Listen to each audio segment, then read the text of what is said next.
কোরবানির চামড়া একটি বড় অর্থনৈতিক সম্ভাবনার উৎস।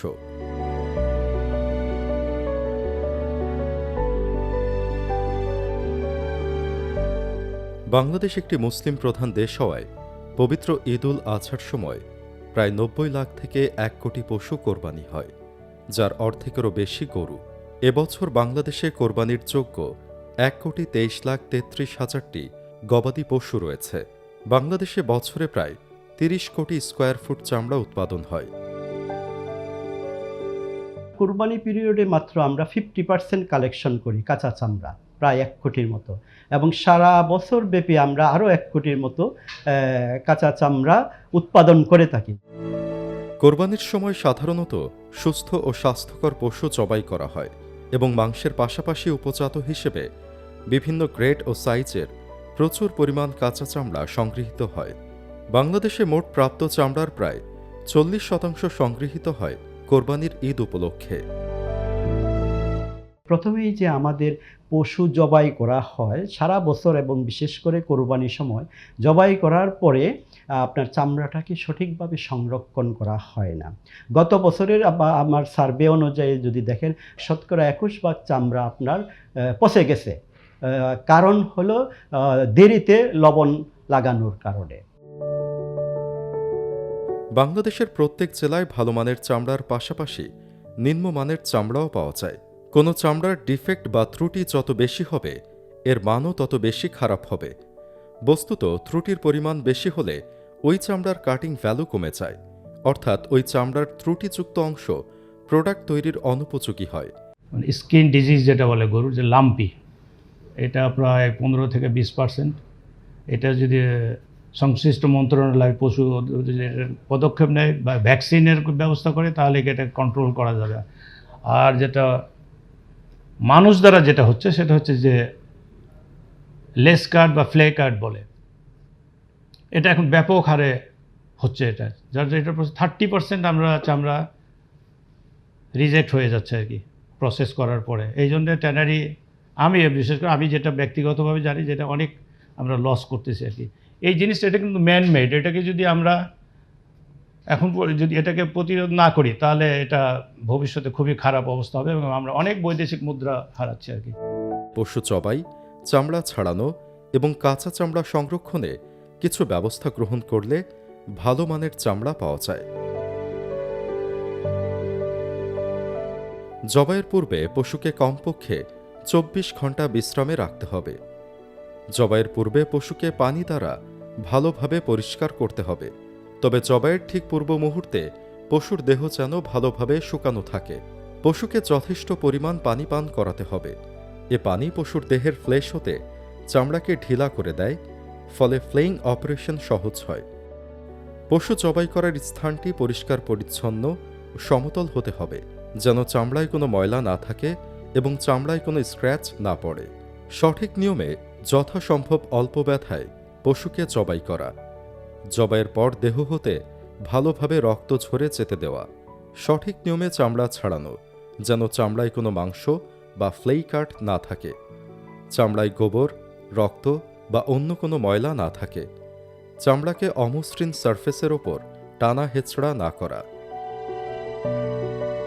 আদি শিল্প, এবং এই চামড়াটা আমরা জানি যে এটা মাংস ইন্ডাস্ট্রির বাই প্রোডাক্ট বা উপজাত। এখন খেয়াল করুন, এই চামড়াগুলোকে যদি প্রসেস না করা হয়, সঠিকভাবে সংরক্ষণ না করা হয়, তাহলে এই চামড়াগুলির আলটিমেট ফেট কী হবে, ডেস্টিনেশন কী হবে? এগুলো হয়তো যেখানে সেখানে ফেলে দেওয়া হবে, কারণ কেউ তো টাকা খরচ করে এগুলোকে সঠিকভাবে মাটিতে পুঁতে রাখবে না। এতে করে আমাদের অনেক পরিবেশ দূষণ হবে। পশুর দেহের ওজনের প্রায় ৭ থেকে ৯% চামড়া উপজাত হিসেবে পাওয়া যায়। কোরবানির সময় ২০% চামড়া নষ্ট হয় চামড়া ছাড়ানো জনিত ত্রুটির কারণে। বাংলাদেশে ৮০%-এর অধিক অদক্ষ লোক দ্বারা চামড়া ছাড়ানো হয়। কুরবানির পশুটা সঠিকভাবে জবাই করার পরে এটাকে চামড়াটা সঠিকভাবে ছাড়াতে হবে। এখন এখানেও দেখা যায় কুরবানি পিরিয়ডে প্রায় শতকরা ৮০% লোকই অদক্ষ, আনট্রেন, তারা ওই পেশার সাথে জড়িত নয়। মাথাটা গোলাকার ছুরি দিয়ে চামড়াটা ছাড়াতে হবে, কিন্তু অধিকাংশ ক্ষেত্রেই চামড়াটা ওই চোখা ছুরি দেওয়া ছাড়ায়, এতে করে চামড়াটা ফুটো হয়ে যায়, যেটাকে আমরা লেস কাট বলি। এবং আমাদের গবেষণায় দেখা গেছে যে এই লেস কাটের কারণে চামড়ার মূল্যমান এবং গুণগত মান প্রায় 20% কমে যায়। চামড়া বাংলাদেশের অন্যতম অর্থকরী বস্তু এবং সঠিকভাবে চামড়া ছাড়ানো, সংরক্ষণ ও পরিবহনের জন্য বাণিজ্য মন্ত্রণালয় বিভিন্ন ধরনের প্রশিক্ষণের ব্যবস্থা গ্রহণ করেছে। এ বিষয়ে সচেতনতা বাড়াতে বাণিজ্য মন্ত্রণালয় ৮ লাখ লিফলেট এবং ২ লাখ পোস্টার বিতরণ করেছে। সঠিকভাবে চামড়া সংরক্ষণ না হলে সঠিক দামটা যে কুরবানির দাতা সে কখনো পায় না। খুব ইম্পর্টেন্ট সঠিকভাবে সংরক্ষণ হওয়াটা। তো সঠিকভাবে সংরক্ষণ হওয়ার জন্য আমরা সবাই জানি, বাংলাদেশের প্রত্যেকটা মানুষই কম বেশি জানে যে লবণ দিয়ে সংরক্ষণ করতে হয়, কিন্তু যে জিনিসটা জানে না সেটা হচ্ছে কখন এই লবণটা দিতে হবে। প্রচণ্ড গরমে আমরা সর্বোচ্চ আপনাকে সময় দিতে পারি ৫ থেকে ৬ ঘন্টা। এই ৫ থেকে ৬ ঘন্টার ভিতরে যদি আপনি লবণ দিতে না পারেন, তাহলে এই চামড়াটায় ব্যাকটেরিয়া আক্রমণ করবে, এবং ব্যাকটেরিয়া আক্রমণ করে প্রথমেই যে কাজটা করে যে এর সারফেসটা নষ্ট করে দেয়। সুতরাং আপনাকে ইম্পর্টেন্ট যেটা, সেটা হচ্ছে আপনাকে সঠিক সময়ে এটাকে লবণ দিয়ে সংরক্ষণ করতে হবে। ব্যাকটেরিয়ার আক্রমণ তথা পচন হতে কাঁচা চামড়াকে অস্থায়ীভাবে রক্ষা করাকে কাঁচা চামড়া সংরক্ষণ বলে, যা সাধারণভাবে কিউরিং নামে পরিচিত। সাধারণত লবণ প্রয়োগের মাধ্যমেই কিউরিং করা হয়। ট্যানিং প্রক্রিয়ায় কাঁচা চামড়া স্থায়ীভাবে পরিবর্তিত হয়ে অপচনশীল পাকা চামড়ায় পরিণত হয়। কাঁচা চামড়া কিউরিং বা লবণ প্রয়োগের পূর্বে কতিপয় কার্যাবলী ভালোভাবে সম্পন্ন করতে হয়। কাঁচা চামড়া হতে প্রথমেই এর মাথা, কান, শিং, লেজ ইত্যাদি অপ্রয়োজনীয় অংশ অপসারণ করতে হবে। চামড়ায় লেজের দৈর্ঘ্য ৬ ইঞ্চি রাখা ভালো। চামড়ার ফ্লেশ সাইডে সংযুক্ত অতিরিক্ত মাংস অপসারণ করতে হবে। চামড়ার সাথে লেগে থাকা রক্ত ও ময়লা অবশ্যই পানি দ্বারা ভালোভাবে ধুয়ে পরিষ্কার করতে হবে।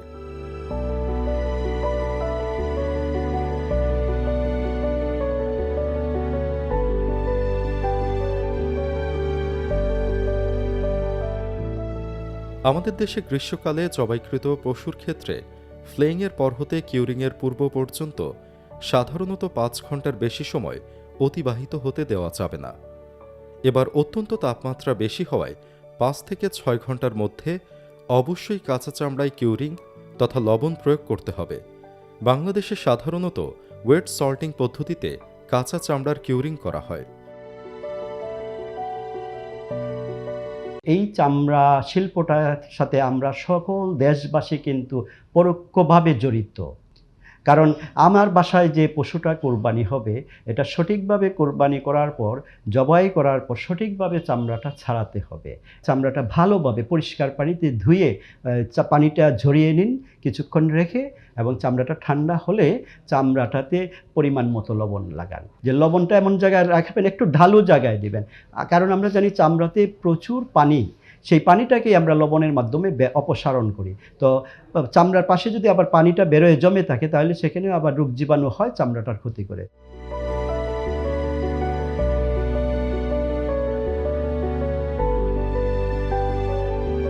বর্তমান সরকার কাঁচা চামড়া সংরক্ষণের জন্য নানা উদ্যোগ গ্রহণ করেছে।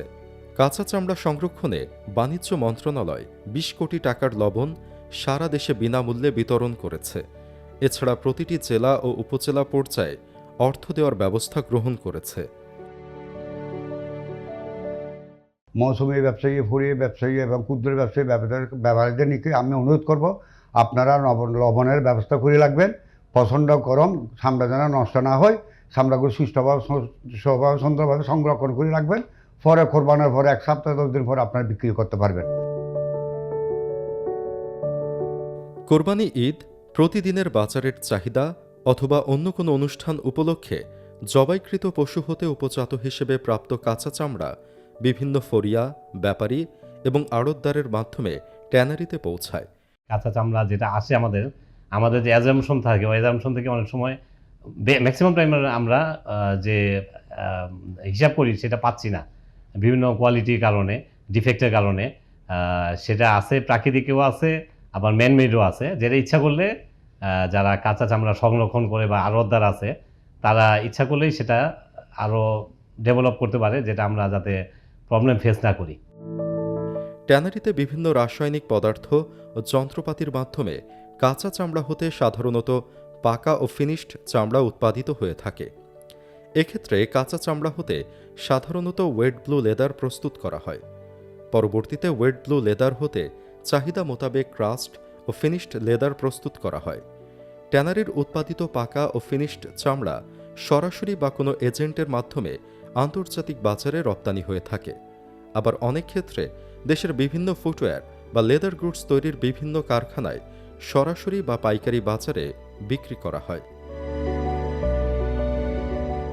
চামড়া শিল্পের জন্য অধিক শ্রমশক্তির প্রয়োজন, যা বাংলাদেশের রয়েছে। এ খাতে বর্তমানে 60%-এরও বেশি মহিলা কর্মী রয়েছে। বর্তমানে এই শিল্পে প্রায় 2 লাখ কর্মী নিযুক্ত রয়েছেন এবং ভবিষ্যতে আরও কয়েক লাখ কর্মী নিয়োগের সম্ভাবনা রয়েছে। বর্তমানে প্রায় 230টি ট্যানারি, 3500টি ক্ষুদ্র ও মাঝারি প্রতিষ্ঠান, প্রায় 90টি বড় সংস্থা এবং 15টি বড় প্রতিষ্ঠানের সমন্বয়ে চামড়া শিল্প গঠিত। দেশে বছরে 310 মিলিয়ন বর্গফুট চামড়ার কাঁচামাল উৎপাদিত হয়। দেশের প্রায় 76% ট্যানারি রফতানিমুখী। বাংলাদেশের ট্যানারিগুলো হতে উৎপাদিত চামড়ার প্রায় 20% স্থানীয় চাহিদা পূরণে চামড়াজাত দ্রব্য তৈরিতে ব্যবহৃত হয় এবং বাকি 80% বিদেশে রপ্তানি হয়, মূলত ক্রাস্ট ও ফিনিশড লেদার হিসেবে। ট্যানারির পাশাপাশি 50-এর অধিক ইন্ডাস্ট্রি বিভিন্ন ধরনের চামড়াজাত পণ্য যেমন জুতা, suitcase, briefcase, belt, wallet, handbag, case holder, leather jacket, trouser, skirt ইত্যাদি বৈদেশিক বাজারের জন্য উৎপাদন করছে। 53টির অধিক দেশে বাংলাদেশের চামড়া ও চামড়াজাত পণ্য রপ্তানি হয়ে থাকে এবং প্রধান দেশগুলো হল Italy, Brazil, Germany, Japan, Singapore, চীন, আমেরিকা ইত্যাদি। এই মহামূল্যবান সম্পদ আমাদের জাতীয় সম্পদ। এই সম্পদকে আমরা কোনোভাবে নষ্ট হতে দিতে পারি না। যদি আমরা এটাকে সঠিকভাবে সংরক্ষণ করতে পারি, আমরা 5,000 কোটি টাকা সমমূল্যের বৈদেশিক মুদ্রা এখান থেকে ইনকাম করতে পারি। বাংলাদেশের চামড়া শিল্প বেশ সুপ্রতিষ্ঠিত এবং প্রচুর পরিমাণে বৈদেশিক মুদ্রা অর্জন করে থাকে। রপ্তানিকৃত দ্রব্য চামড়া 2024-25 অর্থ বছর জুলাই এপ্রিল 107.61 মিলিয়ন $, 2025-26 অর্থ বছর জুলাই এপ্রিল 108.36 মিলিয়ন $। চামড়াজাত পণ্য 279.57 মিলিয়ন $, 327.87 মিলিয়ন $। পাদুকা বা জুতা 545.35 মিলিয়ন $, 551.84 মিলিয়ন $। শুধু লেদার না, লেদার থেকে যে প্রোডাক্ট যেটা হচ্ছে এখন আমাদের জুতা, ব্যাগ, এটার কিন্তু এখন বেশ একটা বিদেশিরা এখানে আগ্রহ প্রকাশ করতেছে আর কি। বাংলাদেশে বর্তমানে 20 থেকে 25টি ফুটওয়্যার ইন্ডাস্ট্রি রয়েছে, যেখানে আন্তর্জাতিক বাজারের ক্রেতাদের চাহিদা অনুযায়ী বিভিন্ন উন্নত মানের স্যান্ডেল, শু, বুট ইত্যাদি তৈরি করে বিদেশে রপ্তানি করা হয়। ফুটওয়্যার ইন্ডাস্ট্রিতে কাটিং, স্কাইভিং, স্প্লিটিং, সুইং, স্টিচিং ইত্যাদি ধাপে ফ্লোর বা সেকশন ভিত্তিক কাজের মধ্য দিয়ে জুতা তৈরি করা হয়। 22 স্কোয়ার ফুটের একটি গরুর চামড়া থেকে 8 থেকে 10 জোড়া উন্নত মানের জুতা তৈরি করা সম্ভব। স্থানীয় বাজারে যার দাম 25 থেকে 40,000 টাকা। এই জুতা রপ্তানি করলে বাজার মূল্য দাঁড়ায় 50,000 টাকারও বেশি।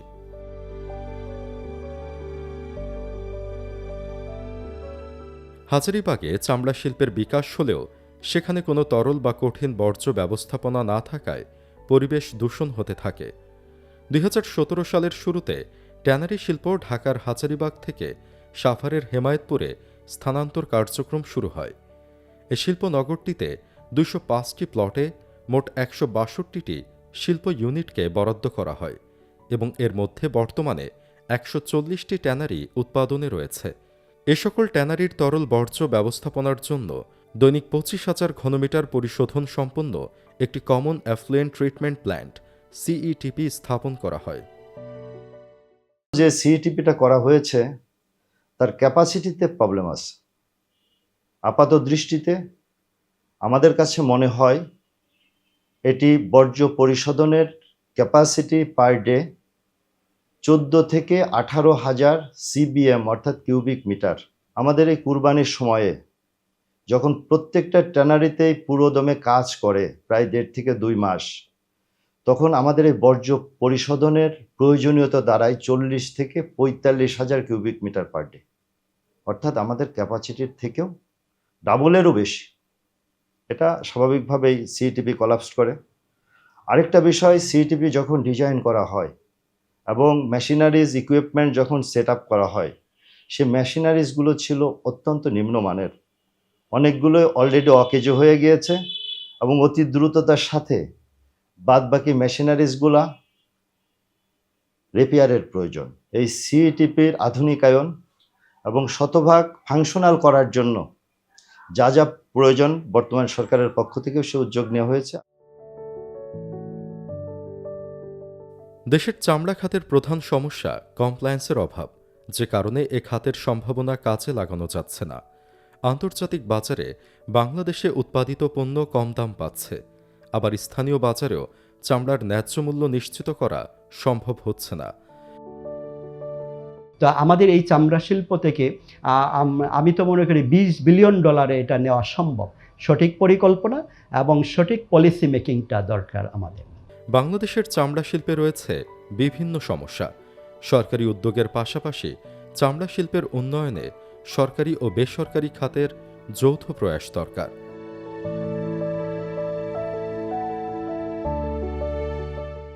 যেহেতু আমাদের এই সেক্টরটা এবং আমাদের যে র মেটেরিয়ালসটা হচ্ছে আমাদের আর কি, তো এখানে যদি আমরা এবং আমাদের সরকার এবং আমরা যারা ট্যানারি যারা চালায় বা মালিক পক্ষ আছে, যদি আমরা যৌথভাবে এটার উদ্যোগ নেই, তাহলে এই সেক্টরটাকে আমরা অনেক দূরে নিয়ে যেতে পারবো।